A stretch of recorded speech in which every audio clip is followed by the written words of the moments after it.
El último tirón. Gracias, hermanos, por aguantarme. Sé que no es fácil físicamente, sé que dicen que didácticamente es lo peor que podemos hacer, pero también creo en el poder de Dios y que Dios va a poner en tu corazón lo que necesita estar ahí. Eso estoy seguro. Y que siempre está el respaldo de las ayudas audiovisuales, los videos que quedan y que podrás tú en su momento repasar si lo deseas. Espero que lo desees. Y que no nada más quede diciendo, no, ya lo sé todo, ¿no? Ya quedó, ya fue suficiente de escucharlo, ¿no? 5 horas es demasiado. Pero más bien no escucharme a mí, sino escuchar lo que Dios tiene que decirnos a nosotros. Como les decía al principio, para mí es fascinante estudiar el libro de los Hechos, ver esta y otras cosas que obviamente no ser la temática no abordamos ahora.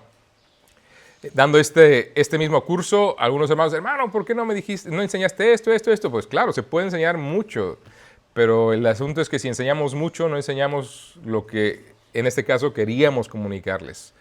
Y espero que al ver estas no coincidencias, porque no son coincidencias, sino es la predicación de los apóstoles, tú y yo retomemos algo que a lo mejor hemos hecho a un lado, hemos diluido un poquito, que es ser firmes, que es ser amorosos, que es ser misericordiosos, pero sobre todo fieles al mensaje que inicialmente se entregó y que transformó el mundo conocido y que aún en un sentido nos ha transformado porque nos ha alcanzado hasta nosotros. Pero que a veces, por lo que tú quieras, por ser respetuoso, por no conocer, por pensar muy románticamente en el cristianismo, lo dejamos medio diluido. Y quiero decirte una cosa, en la gloria no habrá medios cristianos. Habrá gente que de una manera clara, concreta, se arrepintió y ha confiado en el glorioso evangelio de Cristo, que Él murió en la cruz llevando mi pecado, pagando por mi culpa, recibiendo la ira de Dios el Padre por causa mía, saciando así su justicia, satisfaciéndola, y luego levantándose de la tumba al tercer día para demostrarme que el sacrificio que hizo fue suficiente y que por eso ahora estoy perdonado y iré al cielo al haberme arrepentido y haber confiado en Él. Piensa en eso. Es creerlo sin reservas. Es abrazarlo en su totalidad, no en parcialidad. Es hacerlo nuestro, lo que hace la diferencia. Y alguien que cree algo diferente, no porque yo lo diga, es que la Escritura lo muestra, te quedas corto. No es abrirle tu corazón a Cristo. Ahora lo decimos poéticamente y sé que en muchas instancias sabemos a qué nos referimos. Pero muchas veces a la gente que le compartimos el Evangelio, ellos no entienden de eso. Cuando tú le dices a una persona, acércate a Dios, esa persona, ¿sabes qué va a hacer? Se va a acercar de la manera que ellos piensan que se pueden acercar a Dios. Y a veces para esa gente es ir a un centro religioso a cumplir una promesa. Sufrir, dar mucho dinero, hacer un viaje misionero a África, ¿verdad? Para ayudar a gente necesitada. Y ellos piensan que así se están acercando a Dios. Hacer el camino de Santiago, tan popular acá. Ellos creen que lo están haciendo. Es más, y algunos llegan al extremo de poner garbanzos en sus zapatos para decir que porque así están ganándose el cielo, con el dolor que está en su... Imagínate lo que implica vivir con garbanzos en tus zapatos. Yo tengo un problema de una uña que luego me da guerra por ahí, no se lo deseo a mi peor enemigo, ¿verdad? Una uña. Garbanzos permanentemente en tus zapatos. No puedo imaginarme el dolor que eso implica. Y gente que cree sinceramente que haciendo eso están haciendo méritos para ganarse el cielo. Así que cuando tú le dices a alguien, acércate a Dios, la gente va a acercarse a Dios en su concepto. Pero no estamos aquí para decirle a la gente, acércate a Dios. Es más, cuando decimos a la gente, Dios te ama y tiene un plan maravilloso para tu vida, le estamos diciendo medias verdades. Y tenemos que ser conscientes con eso también. Rendiremos cuenta a Dios algún día por la manera en la cual omitimos su palabra para hacer nuestra estrategia de acercarnos a evangelizar como la norma en vez de la palabra misma. Y si ya te has dado cuenta, los apóstoles, aunque arriesgaron su vida cada vez que abrieron su boca, no se cortaron. No dieron la vuelta. No se amedrentaron. Dijeron las cosas como son. Gustase a quien gustase, doliese a quien doliese. Daba igual. Hacían lo que tenían que hacer. Y les costó. Los golpearon, los persiguieron, los menospreciaron y sí, terminaron muriendo. Por eso. Ahora, quiero decirte, sinceramente yo no creo que en nuestro tiempo veremos eso, al menos no aquí en España. Sinceramente no creo. Sufriremos algo, pero nada comparado, nada. Así que menos razón tenemos, ¿no creen? Menos razón tenemos. Vamos a analizar esta última predicación por hoy. No es la última porque obviamente hay más, pero espero que eso despierte tu curiosidad para al menos indagar en las otras que sí aparecen ahí en el libro de los Hechos. Estas son, creo que, de las más claras y sobre todo por el contenido mismo, pero veremos esta predicación del apóstol Pablo ante Agripa.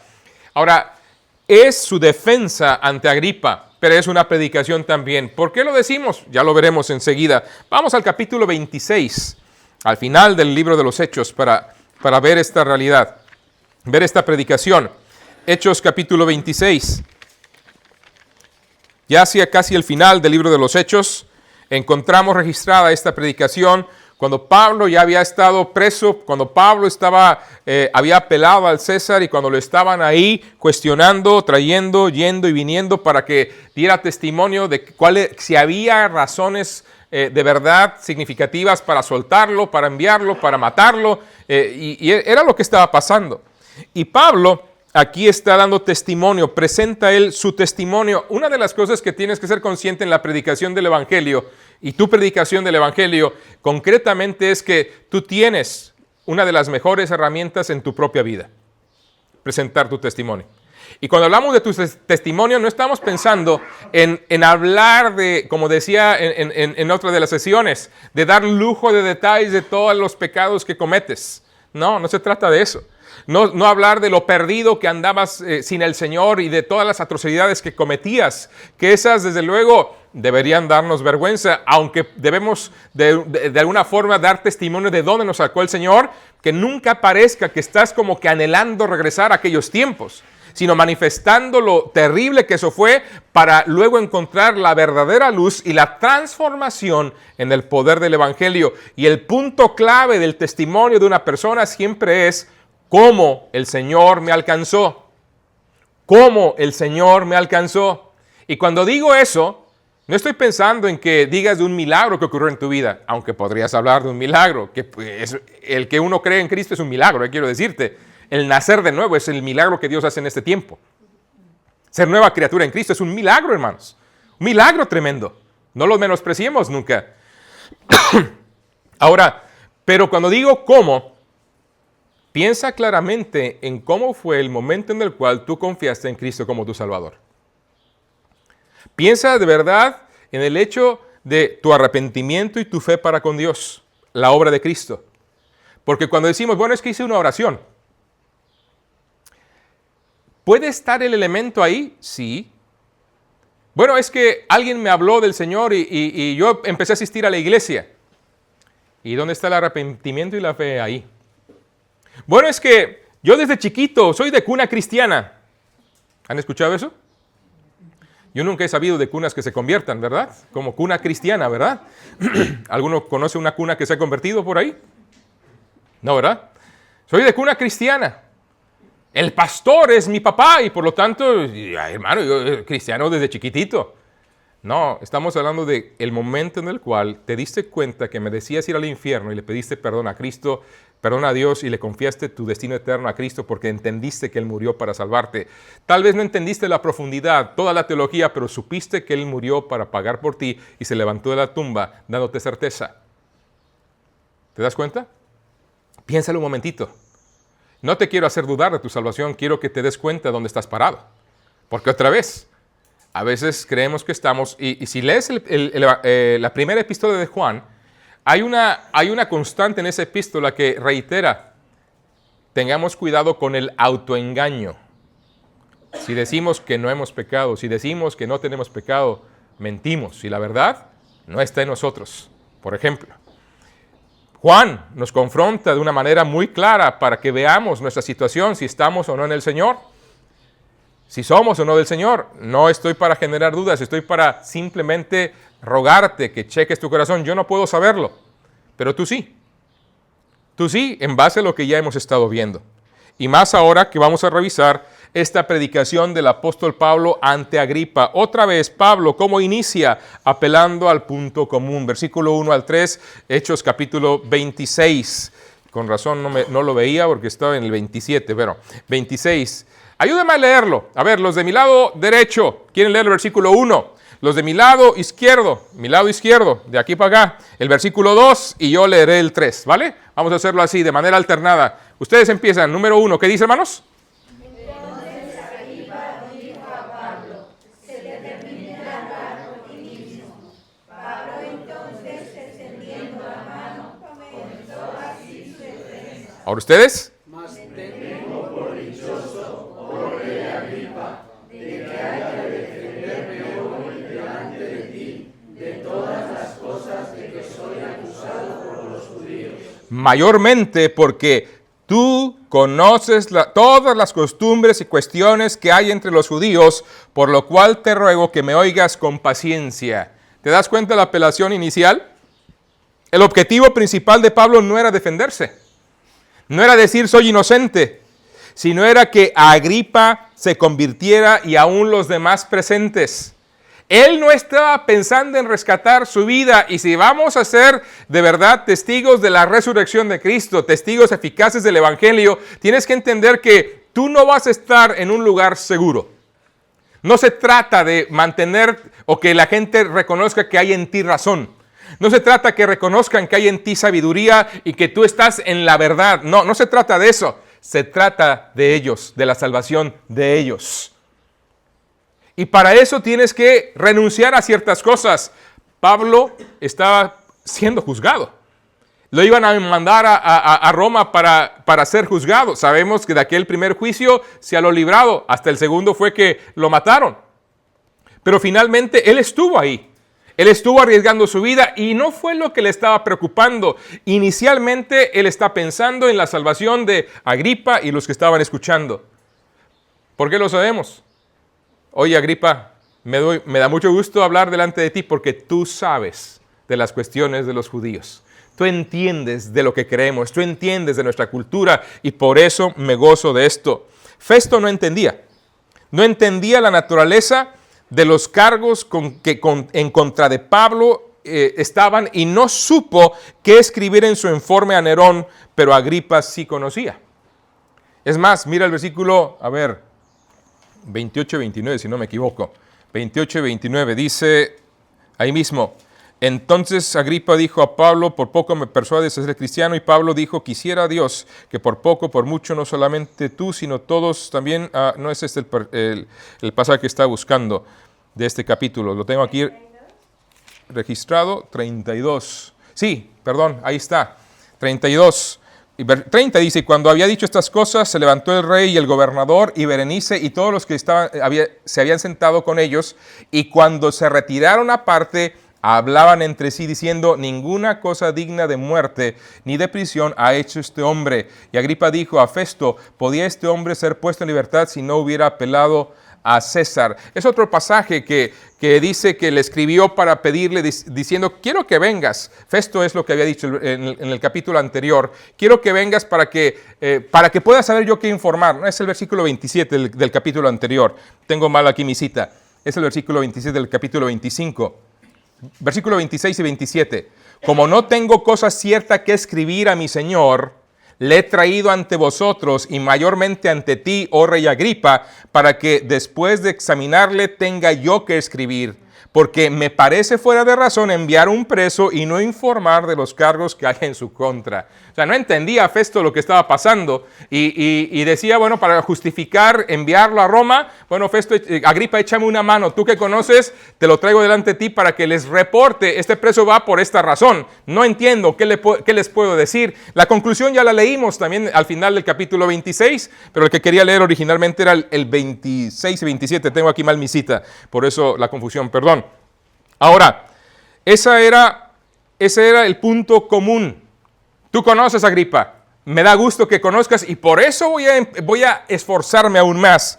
Ahora, empieza hablando Pablo, letra B.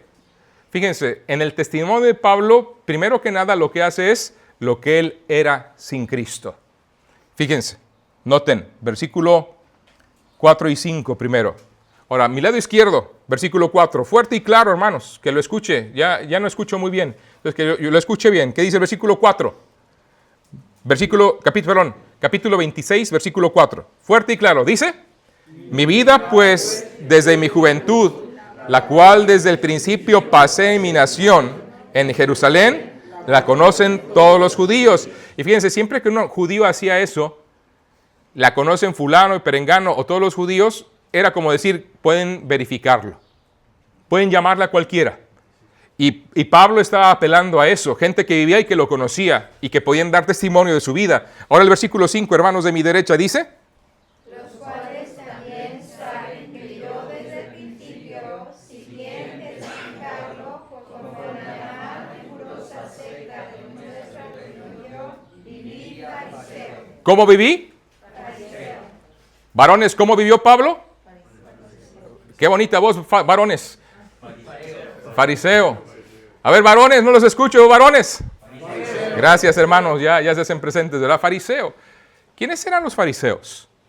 Como él lo establece aquí, la más rigurosa secta de nuestra religión, judaísmo, viví. ¿Varones? Fariseo. ¿Mujeres? Fariseo. Oigan, se oye bien, ¿eh? Se oye bien. Fariseo. Ahora, es interesante esto, porque esta secta era la más trascendente, era la más predominante, era la de mayor influencia entre la nación de Israel, fariseo. Y él lo pondera, lo que yo era. ¿Te das cuenta? Viví fariseo. Pero la cosa no termina ahí. No solo era fariseo, saltemos por un momento al versículo 9 y versículo 10. Ahora, todas las chicas, versículo 9, todas las chicas, fuerte y claro, como le gritan a su, como hablan. ¿Qué dice? Versículo 9. Yo ciertamente había creído mi deber hacer muchas cosas contra el nombre de Jesús de Nazaret. Versículo 10, varones.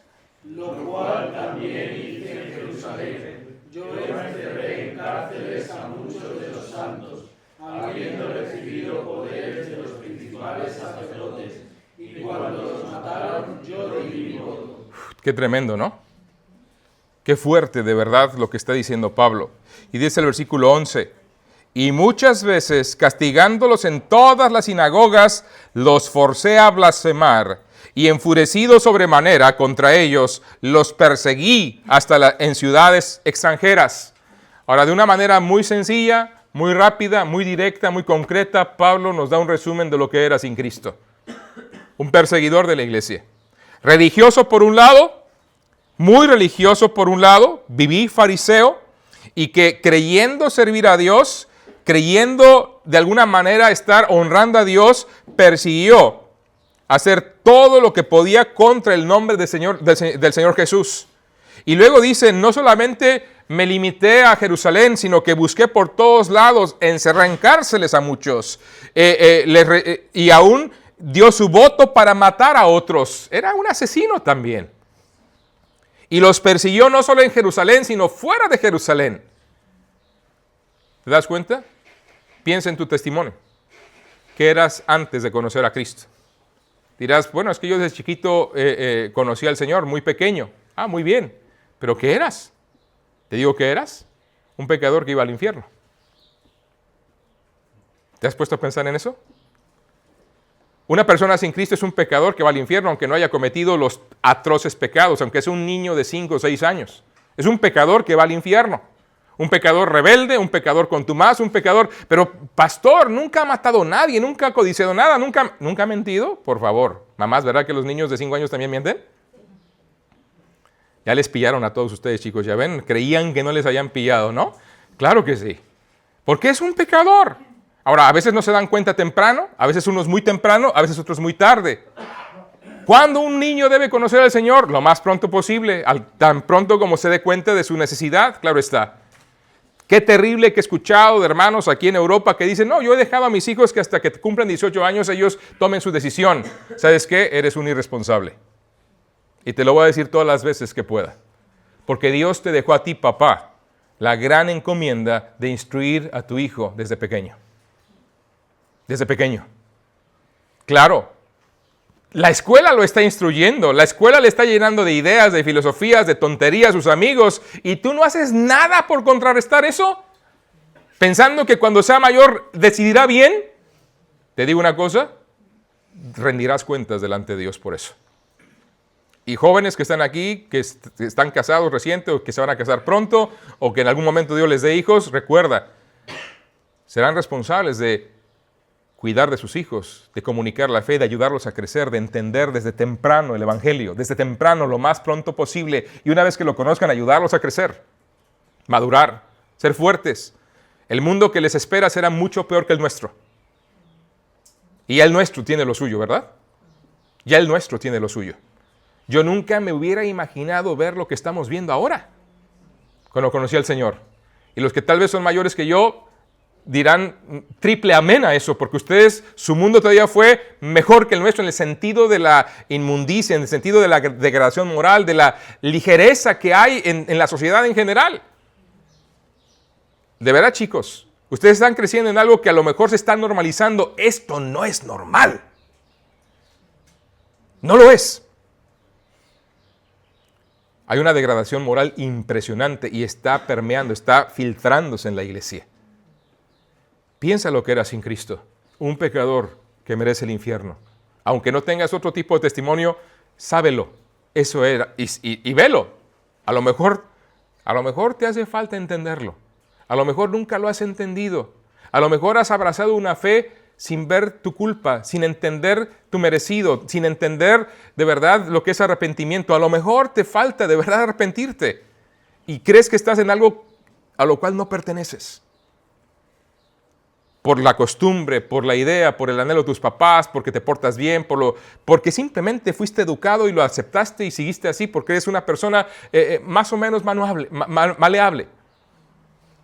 Puede ser. Y eso me preocupa más todavía. Porque la salvación no llega por herencia.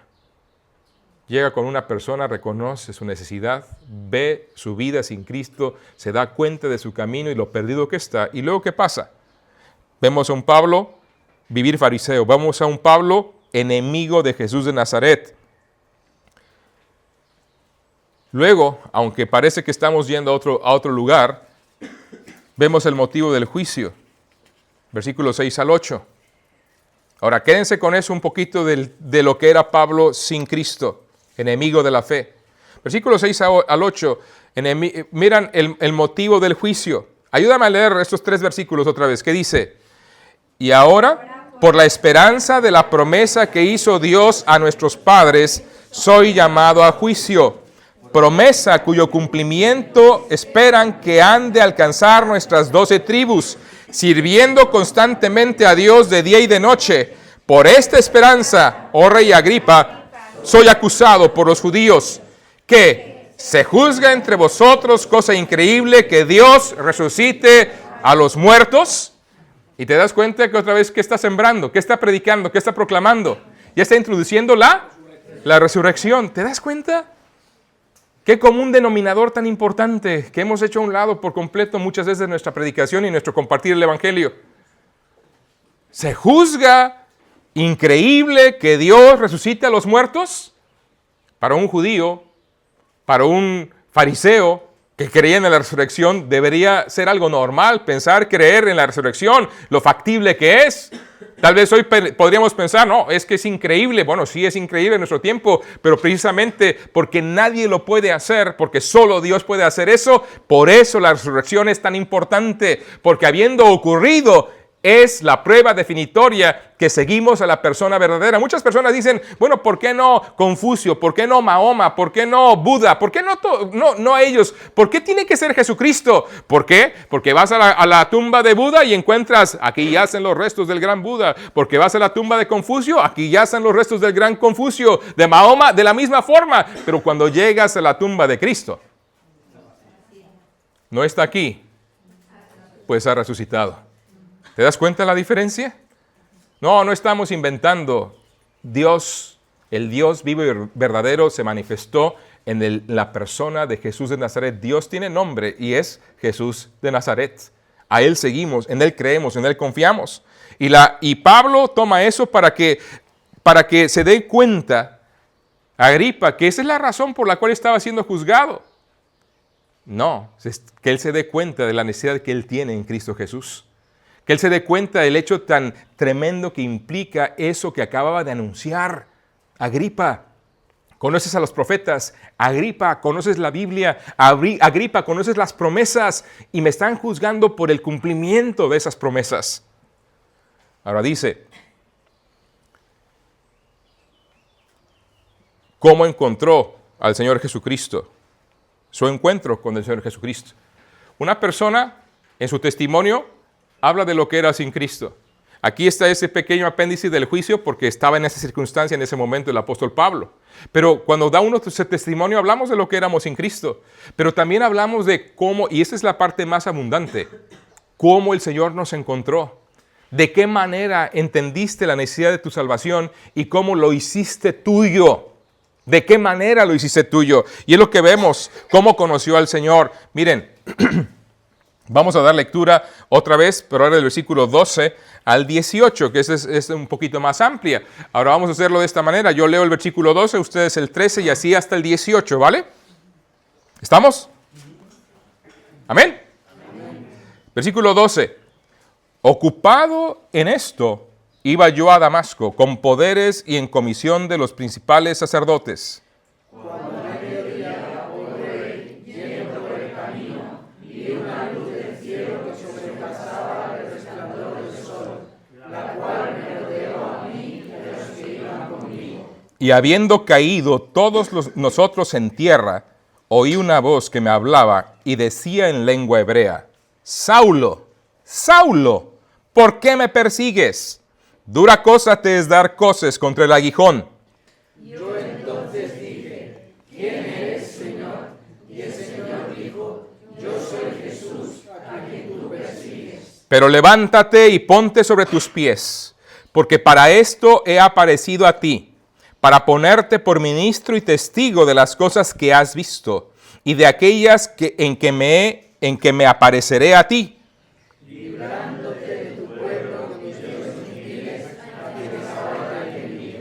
Para que abra sus ojos, para que se conviertan de las tinieblas a la luz y de la potestad de Satanás a Dios, para que reciban por la fe que es en mi nombre, perdón de pecados y herencia entre los santificados. ¿Y qué está haciendo Pablo? Le está hablando de su encuentro con Cristo. Él que le perseguía, que creía que Jesús era un charlatán. Él que le perseguía y creía que todos los seguidores de Jesús eran engañados y estaban simplemente dañando al judaísmo, dañando a su fe verdadera, que estaban repercutiendo en la fe de otros y estaban trastornándoles y confundiéndoles. Dios se le hace presente, Cristo viene a su encuentro y él en ese instante reconoce que Jesús era quien decía ser. Ahora, si regresamos al capítulo 9 del libro de los Hechos y vemos cómo ocurrieron cada uno de los asuntos, nos damos cuenta que cuando Pablo cayó al cielo, reconoció, ¿quién eres, Señor? Y Cristo le dice, yo soy Jesús, a quien tú persigues. ¿Dura cosa te es dar? Cosas con el aguijón. Y la siguiente pregunta, porque en esa declaración, ¿quién eres, Señor? Ya Pablo estaba reconociendo que quien estaba delante de él no era cualquier persona. Y en la siguiente pregunta lo confirma. ¿Qué quieres que yo haga? En otras palabras, estoy a tu servicio. Te perseguía, pero ya no más. Ahora dime tú qué debo de hacer. Y ya vemos un cambio de corazón, un arrepentimiento genuino, de un ir a perseguir a un ir a defender. Ahora, ¿dónde se expresa la fe del apóstol? Estuvo ciego 3 días, orando, en ayunas. Llegó Ananías para orar por él. Y cuando ora por él, dice la Escritura que caen de sus ojos como 2 grandes escamas. Y en ese momento, aún sin tomar alimentos, fue bautizado. ¿Por qué? Porque en ese momento estaba profesando su fe de manera pública. Ahora ya no soy lo que era, ahora soy de Cristo. Y siempre el bautismo estaba vinculado al testimonio de la fe, del cambio, de la transformación, de que iba en esta dirección, pero ahora ya no más. He abrazado la fe en Jesucristo y estoy dando testimonio a esa identificación con Cristo. Te digo una cosa, ¿sabes por qué no? A veces tú no comunicas a la gente que eres cristiano ahí en tu trabajo, en tu escuela, en tu colegio, lo que vayas. Porque al no identificarte con Cristo, te da la libertad aparente de vivir como quieras. Pero cuando te identificas con claridad de que eres de Cristo, eso ya genera una situación que hace que quieras vivir, manifestar, porque obviamente la gente sabe cómo debe vivir un cristiano, ¿sí o no? La gente sabe. Si tú no sabes, pregúntale a cualquier incrédulo, ellos sí saben. ¿No sabes cómo debe vivir un cristiano? Pregúntale a cualquier incrédulo, ellos te lo van a decir. ¿Un cristiano no dice palabrotas? ¿O sí? ¿Un cristiano no anda exhibiéndose de más, hablando del cuerpo? ¿O sí? ¿Verdad? Un cristiano no anda y podríamos seguir con la lista. Un cristiano no miente, un cristiano ayuda, un cristiano ama, un cristiano perdona. Nos lo dicen hasta el cansancio, ¿sí o no? Y cuando llegamos a tropezar en algo, ¡uy, cuidado! ¡Y eres cristiano! Y por eso muchos cristianos no quieren identificarse plenamente con Cristo. ¿Por qué? Porque eso les compromete. Pregunta, entonces, ¿eres cristiano? ¿Te das cuenta? La confianza en Cristo implica que yo le he creído para hacerlo mi Señor. Yo le he confiado mi destino eterno. Le has confiado lo más grande. ¿No puedes dar testimonio de quién es Él para ti en tu vida? ¿Qué estaba haciendo Pablo aquí? Lo pudieron haber tachado de loco en ese momento. Iba camino a Damasco persiguiendo a los nazarenos. Y en ese instante una luz se me aparece y resulta que era el Señor Jesús a quien yo perseguía. Piensa un momentito lo que eso implica, pero es lo que le ocurrió, es su testimonio. Yo te voy a decir, ya te dije parte de mi testimonio. ¿Sabes cuál es la otra parte? Estaban ahí en el templo, en la Iglesia Bautista Bíblica Betel de Querétaro, y en la segunda ocasión que asistí, estuve en el saloncito, era una casa. Éramos unos pocos personas que estábamos, unas 30 tal vez, un poquito más, la mitad norteamericanos, la otra mitad mexicanos, y nos dividieron, las mujeres se quedaron en lo que era el salón, la cocina, el comedor, para poner el número más grande de asistentes, y los varones y jóvenes nos fuimos a una habitación, donde tuvimos nuestra lección de escuela dominical, los niños se fueron a otra habitación, y los bebés a otra habitación, en una casa con 3 habitaciones. Y en esa habitación predicaron, enseñaron, Romanos capítulo 1, me acuerdo bien, versículo 18 al final. Y una de las frases que golpeó mi corazón aquella mañana fue, dice la Escritura ahí, que lo eterno de Dios, lo invisible de Dios, perdón, se hace, su eterno poder y deidad se hacen claramente visibles por medio de las cosas hechas, de modo que no tienes excusa. De modo que no tienes excusa. De modo que no tienes excusa. Y era como señalarme a mí, diciéndome, hey, tú te crees muy bueno, pero no tienes excusa, Alfonso. Y fue esa frase de esa porción de la Escritura que Dios empleó para cuando vino la invitación de la necesidad que tenía de arrepentirme de mi pecado y confiarle en Cristo, que me movió. Y cuando el predicador está diciendo, ¿quién de ustedes quiere confiar en Cristo? Por favor, manifiéstelo levantando su mano. Yo batallaba porque mi hermano mayor lo había invitado a ir conmigo ese día, la segunda ocasión que fui. Mi hermano mayor lo invité y estaba ahí conmigo a mi lado. Mi hermano menor estaba en mi otro lado. Y hermano, si tú nos hubieras conocido antes de Cristo, no querrías acercarte a mí, te lo aseguro. Y yo sabía que si yo hacía cualquier cosa con el Señor, mis hermanos iban a caerme encima saliendo de la iglesia. Y batallé un rato hasta que, no sé si el predicador o llegó un pensamiento, no le voy a rendir cuentas a ellos. Ellos no estarán ahí para defenderme cuando esté delante de Dios. Estaré yo solo delante de Dios. Entonces levanté mi mano y dije, yo quiero a Cristo. Entonces el predicador dijo, bueno, si has tú levantado tu mano, por favor, permanece sentado en tu silla porque alguien va a pasar a hablar contigo. Para mi sorpresa, mi hermano mayor, mi hermano menor, el 4 de mayo de 1986, hace años,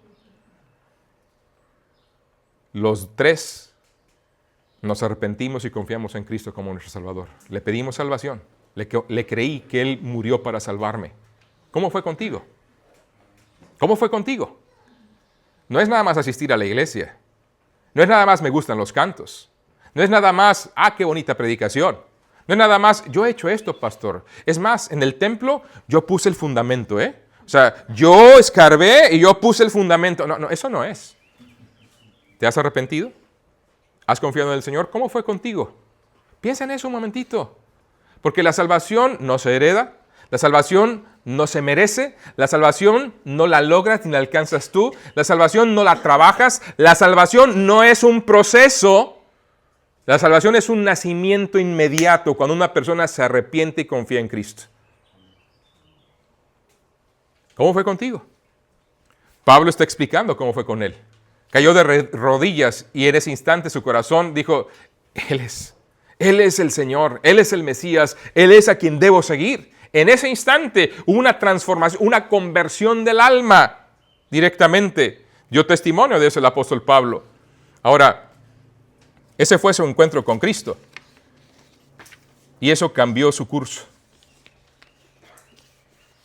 Ahora, cuando hablamos de cambiar el curso, hablamos de varias cosas, hermanos. Primero, de ir al infierno. ¿Sabes tú dónde vas a pasar la eternidad?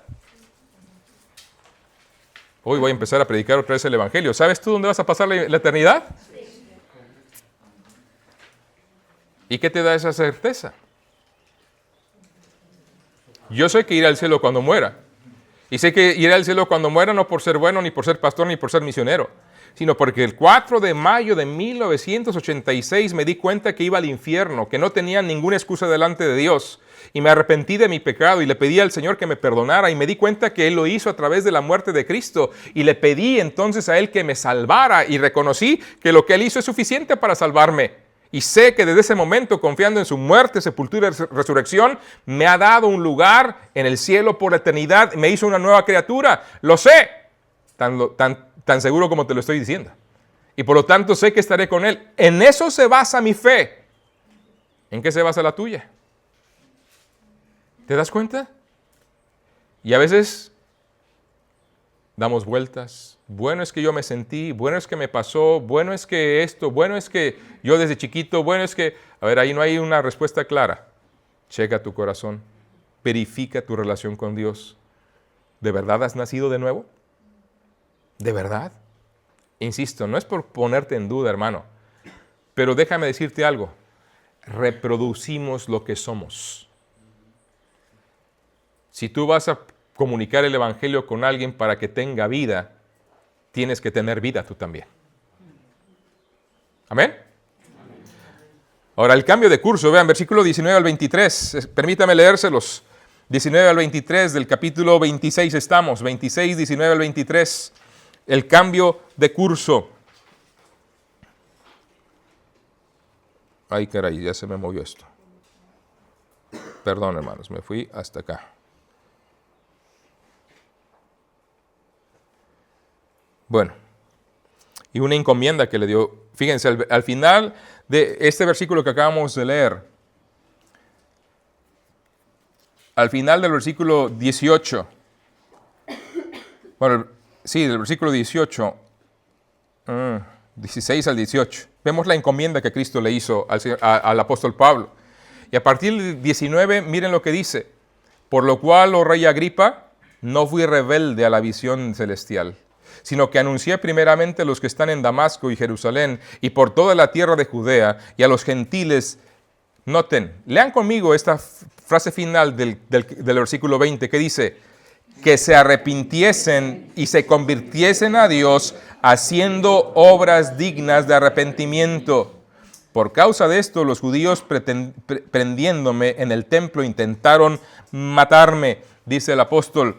Pero habiendo obtenido auxilio de Dios, persevero hasta el día de hoy, dando testimonio a pequeños y a grandes, no diciendo nada fuera de las cosas que los profetas y Moisés dijeron que habían de suceder. Lean conmigo el 23. Que el Cristo había de padecer y ser el primero de la resurrección de los muertos, para anunciar luz al pueblo y a los gentiles. Su cambio de curso, ¿se dan cuenta? De perseguir a anunciar, de intentar destruir a defender, de ser rebelde a Dios a ser obediente a la visión celestial, de hablar, desde luego, en contra al Señor Jesucristo, ahora a invitar a todos, gentiles, judíos, por igual, a que se convirtieran a Dios, porque se daba cuenta que todos, aunque religiosos, no eran convertidos. Hay mucha gente religiosa en nuestras iglesias, mucha gente que asiste de manera sistemática, continua, tradicional, pero el hecho de asistir a una iglesia no indica que conozcan a Dios. Tiene que haber una conversión del alma. Y por eso Pablo está diciendo directamente, ellos conocen la ley, ellos saben de estas cosas, y por eso yo les estoy diciendo que se arrepientan y conviertan a Dios, judíos y gentiles, por igual. Y que manifiesten realmente que se han arrepentido, haciendo obras dignas. ¿Sabes que el llamado a seguir a Cristo es un llamado a una vida radical? A una vida de nuevos valores, a una vida transformada, a una vida de santidad. No puedes identificarte tan plenamente con este mundo si quieres ganar a este mundo. Se ha malentendido cuando Pablo dijo, me he hecho a todos para ganar a algunos.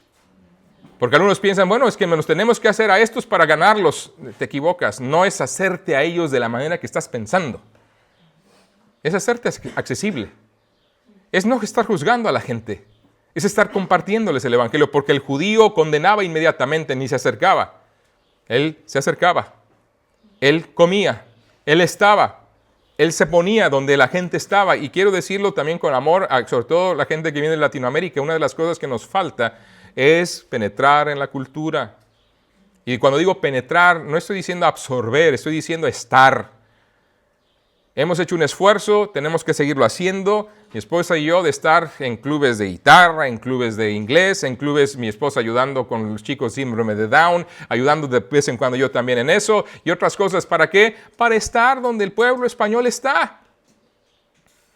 Es curioso que en todas esas instancias somos los únicos latinos. Es curioso, no sé cómo es por acá en este rumbo, pero al menos por la zona centro del país, así es. Club de inglés, los únicos latinos. Club de guitarra, era el único latino ahí. Club de lectura, los únicos latinos. Y todos los demás. Somos un buen grupo, hermanos. Dios te llamó a hacer luz. Dios te llamó a hacer luz.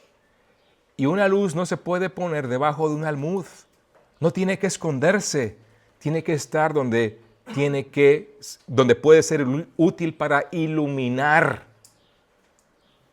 Y por eso mucha gente nos ve con recelo. Mucha gente nos ve con distancia. ¿Y esto es qué? ¿Qué hizo Pablo? ¿Sabes qué? No fui rebelde a la visión celestial, sino que fui. Hablé judíos y gentiles por igual, especialmente gentiles. El misionero a los gentiles, el apóstol a los gentiles. Y siguió predicando el evangelio. Y como vemos otra vez, una vez más, que su mensaje era contundente, era claro, era sencillo y encerraba lo que se requiere anunciar.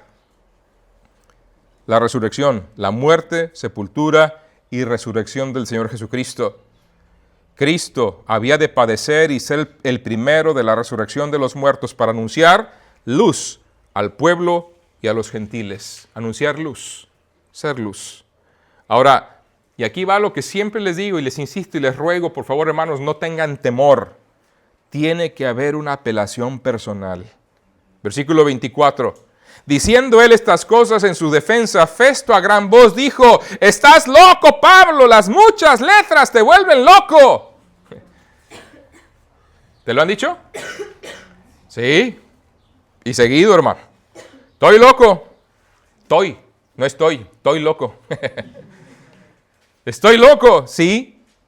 Mas él dijo, «No estoy loco, excelentísimo Festo, sino que hablo palabras de verdad y de cordura». Cuando estudias la Escritura, cuando conoces las promesas, cuando entiendes de la historia hebrea, cuando ves de las promesas de Dios, es cuerdo, es congruente. Esta es la realidad. Son hechos que estamos compartiendo, hermanos. Hechos que estamos compartiendo.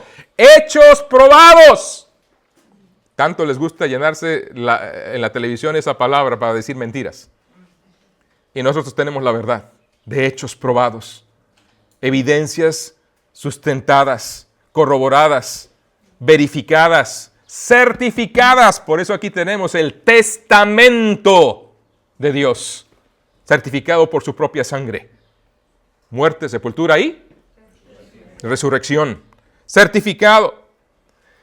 Pues el rey dice, sabe estas cosas, delante de quien también hablo con toda confianza, porque no pienso que ignora nada de esto, pues no se ha hecho esto en algún rincón. Noten versículo 27, léanlo conmigo. ¿Crees, oh rey Agripa, a los profetas? Yo sé que crees. ¿Te das cuenta dónde va Pablo? ¿Crees? Directo, confrontativo. Hermanos, nos falta ser directos con la gente. No dejarlo, bueno, yo te lo comparto para que lo pienses. No, ¿crees? Arrepiéntete, lo necesitas. Si vamos a ver una iglesia creciente, si vamos a ver gente salvándose en las iglesias, tenemos que ser confrontativos de esa forma. No, otra vez, se dan cuenta, no estamos hablando de ser groseros, no estamos hablando de ser irrespetuosos, estamos hablando de ser compasivos y que te des cuenta que la misión que Dios nos ha encomendado es una misión de rescate urgente. Y Pablo buscaba cada oportunidad. ¿Crees, oh Agripa? ¿Crees a los profetas, oh rey Agripa, a los profetas? Yo sé que crees. Entonces Agripa dijo a Pablo, por poco me persuades a ser cristiano. Qué triste, ¿no? Pero qué común también. ¿Sabes? Tengo unos vecinos que les hemos invitado no sé cuántas veces a casa. Han estado con nosotros, les hemos testificado no sé cuántas veces ya. Han estado en conciertos que hemos dado en casa, de Navidad, en cenas, en actividades, en Día de Acción de Gracias, les hemos hablado del Evangelio. Recuerdo continuamente frases que me han dicho. Alfonso, estoy totalmente de acuerdo contigo. Por poco me persuades. Oye, yo también soy creyente. Me lo han dicho. Y no entienden. No lo entienden. Es triste. Pero le seguimos amando, seguimos insistiendo, seguimos rogando a Dios que obre en sus corazones.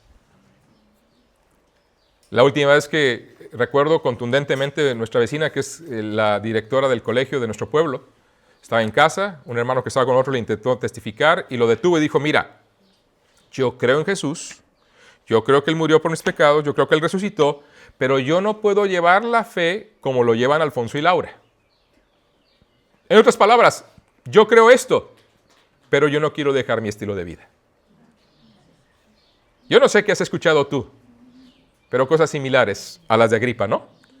Sí estoy de acuerdo contigo, pero será para después.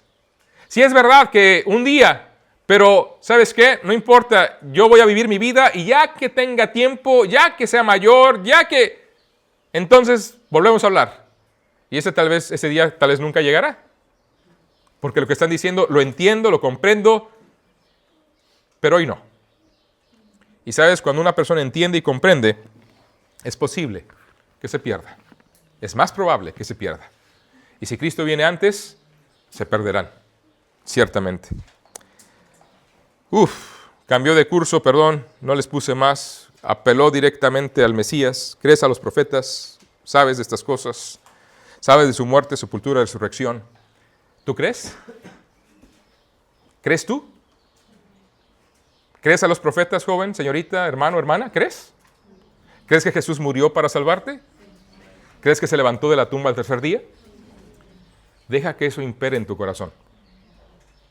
El Evangelio no está completo si predicamos un Cristo muerto.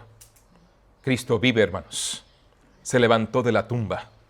Y una vez más tenemos que hacer un llamado a las iglesias a vivir bajo esa realidad, amar esa cruz porque habla del amor del Señor, pero recordar esa resurrección que es el grito de victoria del Hijo de Dios. Hermano, que Dios nos ayude para que España sea para Cristo. ¿Amén? Amén. Y una vez que Dios nos permita lograr a muchos más corazones que de España, Portugal, Francia, Alemania, Irlanda, Suiza, ¿cuál te gusta? Que de tu iglesia estén saliendo misioneros. Porque la gente en la iglesia entiende que no hay otra manera en la cual el hombre puede ser salvado, sino es a través de la predicación del Evangelio de Cristo, la predicación de los apóstoles. Vamos a orar, hermanos. Yo sé que pudo quedar muchas cosas en el tintero, pero ya dejo la tarea a los pastores, que pueden llenar todos los espacios. Gracias por todo su esfuerzo. Yo sé que no es fácil estar tantas horas y que espero que estas cosas que hemos reiterado durante tanto tiempo puedan encender una llama perdurable, no una flama, una llama que perdure, que contagie, que te siga consumiendo de manera permanente, de tal manera que tú seas alguien que comunique el Evangelio como lo hicieron los apóstoles en el primer siglo. España lo necesita, hermanos. Todas naciones, toda la gente que vivimos en este país, necesitamos proclamar el Evangelio y escuchar el Evangelio. No lo dejemos, hermanos. Les animo que se pongan de pie, vamos a orar al Señor.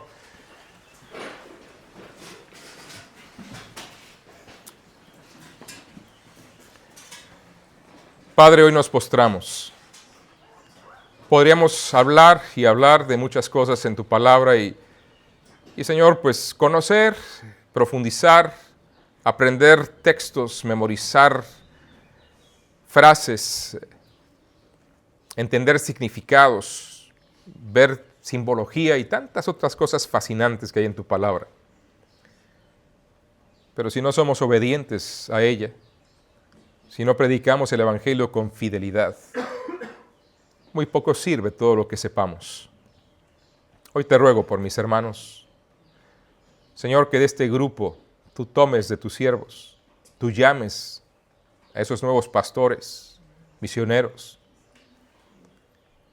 tú inflames con gran celo a cada uno de los que me han escuchado este día, para que regresando a su iglesia no se contengan en su pueblo, en su ciudad, en su trabajo, pueden ser testigos eficaces de tu gracia. Los encomiendo a tu gracia. Da poder, provisión, pero sobre todo valor para hablar tu palabra. Te lo rogamos en Cristo.